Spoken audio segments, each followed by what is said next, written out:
Gracias pasa a todos, soy Tobías, sobrero en la Iglesia Bautista de Bendición, Ministerio Pastor de Acción Lidia en Argentina. Estamos estudiando el libro de Apocalipsis y luego la pastora Leila con una reflexión y porciones del libro de Apocalipsis, el drama de los siglos, de Heber Locker. Abramos nuestras Biblias en el capítulo 17. Condenación de la gran ramera.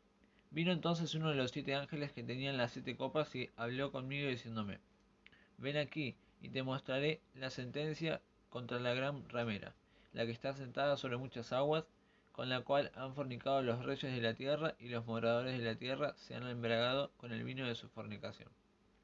Y me llevó en el espíritu al desierto, y vi a una mujer sentada sobre una bestia escarlata, llena de nombres de blasfemia, que tenía 7 cabezas y 10 cuernos. Y la mujer estaba vestida de púrpura y escarlata, y adornada de oro y de piedras preciosas y de perlas. Y tenía en la mano un cáliz de oro lleno de abominaciones y de la inmundicia de su fornicación. Y en su frente un nombre escrito, un misterio. Babilonia la grande, la madre de las rameras y de las abominaciones de la tierra. Vi a la mujer ebria de la sangre de los santos y de la sangre de los mártires de Jesús. Y cuando la vi quedé asombrado con gran asombro. Y el ángel me dijo: ¿Por qué te asombras? Yo te diré el misterio de la mujer y de la bestia que la trae, la cual tiene las 7 cabezas y los 10 cuernos. La bestia que has visto era, y no es, y está para subir del abismo e ir a la perdición. Y los moradores de la tierra, cuyos nombres no están escritos desde la fundación del mundo en el libro de la vida, se asombrarán viendo la bestia que era y no es y será. Esto para la mente que tenga sabiduría. Las 7 cabezas son 7 montes, y sobre los cuales se sienta la mujer. Y son 7 reyes, 5 de ellos han caído, uno es y el otro aún no ha venido. Y cuando venga es necesario que dure breve tiempo. La bestia que era y no es también el octavo. Y es de entre los 7 y va a la perdición. Y los 10 cuernos que has visto son 10 reyes, que aún no han recibido reino, pero por una hora recibirán autoridad, como reyes juntamente con la bestia. Estos tienen un mismo propósito y entregarán su poder y su autoridad a la bestia. Pelearán contra el Cordero y el Cordero los vencerá, porque él es el Señor de señores y Rey de reyes, y los que están con él son llamados y elegidos y fieles. Me dijo también: las aguas que has visto donde la ramera se sienta son pueblos, muchedumbres, naciones y lenguas. Y los 10 cuernos que viste en la bestia, estos aborrecerán a la ramera y la dejarán desolada y desnuda, y devorarán sus carnes y la quemarán con fuego, porque Dios ha puesto en sus corazones el ejecutar lo que él puso, ponerse de acuerdo y dar su reino a la bestia, hasta que se cumplan las palabras de Dios. Y la mujer que has visto es la gran ciudad que reina sobre los reyes de la tierra. Gracias y paz a todos. Continuamos con nuestro estudio en el libro de Apocalipsis a partir de la página 62 y hoy vamos a empezar a explicar sobre las iglesias. Pero un poquito antes de esto quisiera hacer un comentario sobre el capítulo que nuestro soldado Tobías compartió en Apocalipsis 17, resaltando la figura de esta bestia conocida en el mundo para nosotros como la bruja escarlata. Ellos la palabra la define como la bestia escarlata. ¿Y qué necesidad tenemos de nosotros estar abriendo los ojos sabiendo que una de las artimañas del enemigo para poder destruir nuestras vidas es a través del engaño, para sacarnos de la presencia de Dios, para estar metiéndose en nuestras vidas, en nuestro cotidiano, en nuestros hogares, en nuestras familias? Y una de las cosas que me ha llamado tremendamente la atención en este último mes, en el que se lanzó esta serie de los Avengers, los grandes superhéroes de la historia, donde aparece la figura de esta mujer entre las más poderosas, entre las más, este, eh, realmente la que se destaca de toda la serie y la pone como una figura buena, mansa, sufrida, pobrecita, que empieza a someter toda una ciudad porque pobrecita sufrió mucho. Y así es como que va metiéndose en el corazón de la gente y muchos, inclusive en casa, ha sido la heroína preferida de entre todos estos héroes. Qué necesidad que tenemos nosotros de estar abriendo los ojos, de estar buscando la presencia de Dios, de estar alcanzando el discernimiento en el Espíritu. Qué importante es que vos y yo podamos pedirle a Dios, y Señor, dame discernimiento, ayúdame a entender, Señor, lo que viene de ti, lo que no viene de ti, a entender las cosas del reino, aprender a manejarme. Qué importante es que nosotros podamos posicionarnos como guerreros de su ejército, ya no ser bebitos espirituales, de manera que podamos ser fácilmente engañados. La palabra nos advierte al respecto de esto, que si fuera caso, si fue posible, realmente hasta los justos serían engañados. ¿Y quiénes son los justos? Los que están siendo templo del Espíritu Santo, del único Dios justo que hay en la existencia de la humanidad. El único justo verdaderamente es nuestro Señor, y nosotros que nos decimos sus hijos, que nos llamamos por su nombre, nos decimos cristianos, nos identificamos con su presencia, terminamos siendo inducidos al engaño por no estar buscando crecer y madurar en la presencia de Dios. El Señor nos advierte sobre la necesidad de estar creciendo en gracia y en conocimiento. Entonces hoy yo te exhorto a que puedas estar, inclusive antes de ver una serie o de estar pasando tiempo con la televisión, tu tiempo en las redes, que puedas ponerte en las manos de Dios, que le pidas, Señor, dame discernimiento, Señor, abrí mis ojos, abrí mi entendimiento, para que yo pueda estar siempre firme en tu presencia y no vaya a estar vacilando y no deje, no le esté dando legalidad al enemigo para que entre en mi casa, en mi vida, en mi familia, y que puedas consagrar todo lo que tenés, todo lo que Dios te dio al Señor en santidad. Entonces proseguimos con nuestro estudio en el libro de Apocalipsis, el drama de los siglos, de Herbert Lockyer, y estamos en la página 62, en la cual vamos a estar hablando hoy sobre Éfeso. Éfeso, en el capítulo 2, del 1 al 7, dice: la iglesia del primer amor, siglo I después de Cristo.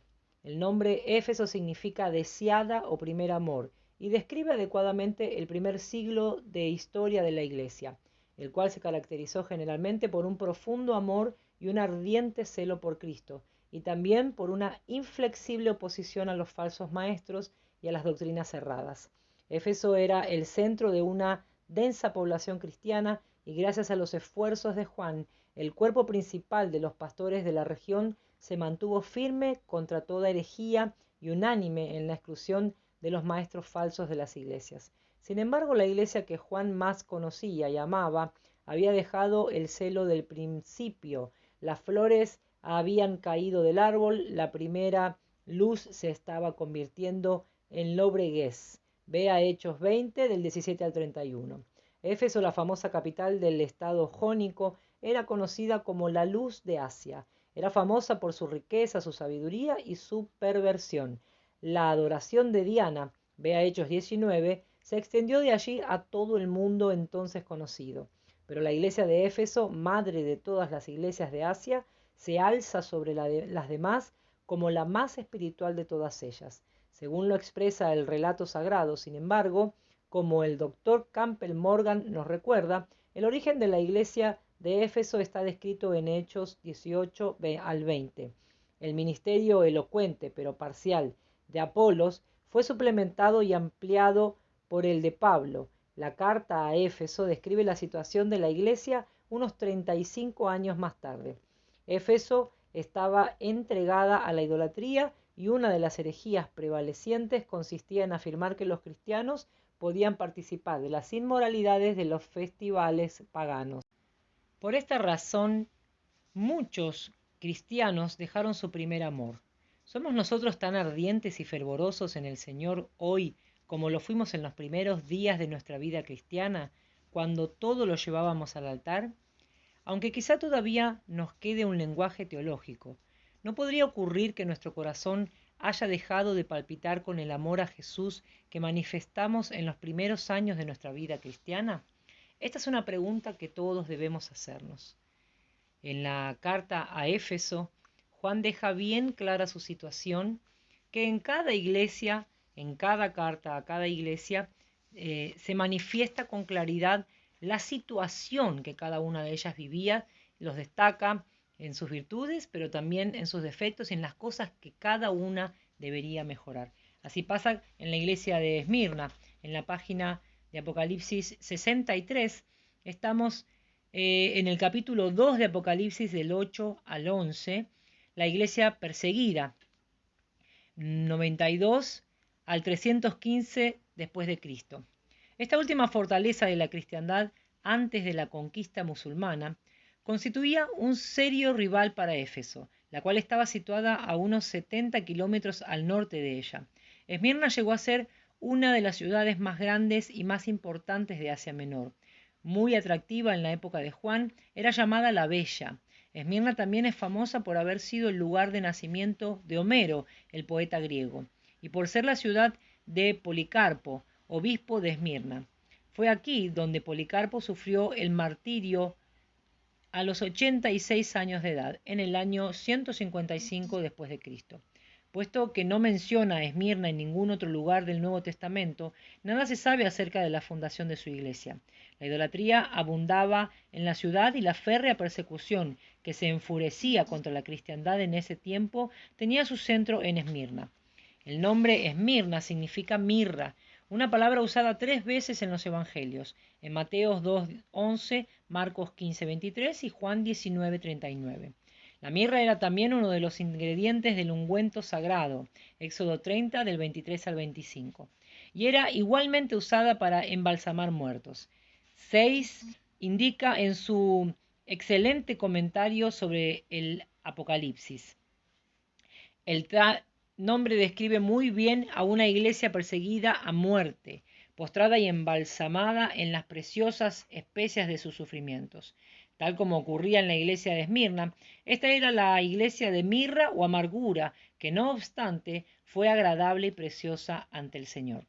Así como la mirra debe ser molida para que despida su fragancia, el testimonio de esta iglesia molida por la persecución produjo una dulce fragancia que fue muy agradable para el Señor. La sangre de los mártires de este período se convirtió en semilla para las iglesias venideras. Durante estos 250 años tenemos el período del martirio bajo la Roma imperial. Desde Nerón hasta Constantino hubo una era sangrienta para la iglesia. Los 10 días pueden representar los 10 distintos intentos a través de edictos imperiales para destruir a la joven iglesia. La última persecución duró exactamente 10 años. El número 10 puede significar también que Dios reconocía que aún el sufrimiento tiene sus límites. Las 10 grandes persecuciones del Imperio Romano pueden ser enumeradas de la manera siguiente. Primero, bajo Nerón, del 64 al 68 después de Cristo. El segundo es el bajo Domiciano, del 90 al 95 después de Cristo. Bajo Trajano, del 104 al 117 después de Cristo. Bajo Aurelio, del 161 al 180 después de Cristo. El bajo Severo, del 200 al 211 después de Cristo. Bajo Máximo, del 235 al 237 después de Cristo. Bajo Decio, del 250 al 253 después de Cristo. El bajo Valeriano, del 257 al 260 después de Cristo, y el bajo Aureliano, 270 al 275 después de Cristo, y el bajo Diocleciano, del 303 al 312 después de Cristo. Estas son las situaciones de estas dos iglesias en las cuales estuvimos compartiendo en este estudio de Apocalipsis capítulo 17. Pudimos estar hablando sobre algunas situaciones específicas donde realmente nosotros debemos plantearnos si estamos como Dios quiere que estemos, si necesitamos renovar y volver a ese primer amor, si necesitamos corregir o darle gracias a Dios por las persecuciones que estamos sufriendo. Te bendigo con toda suerte de bendiciones en Cristo Jesús y te animo a proseguir. En el nombre de Jesús, amén y amén.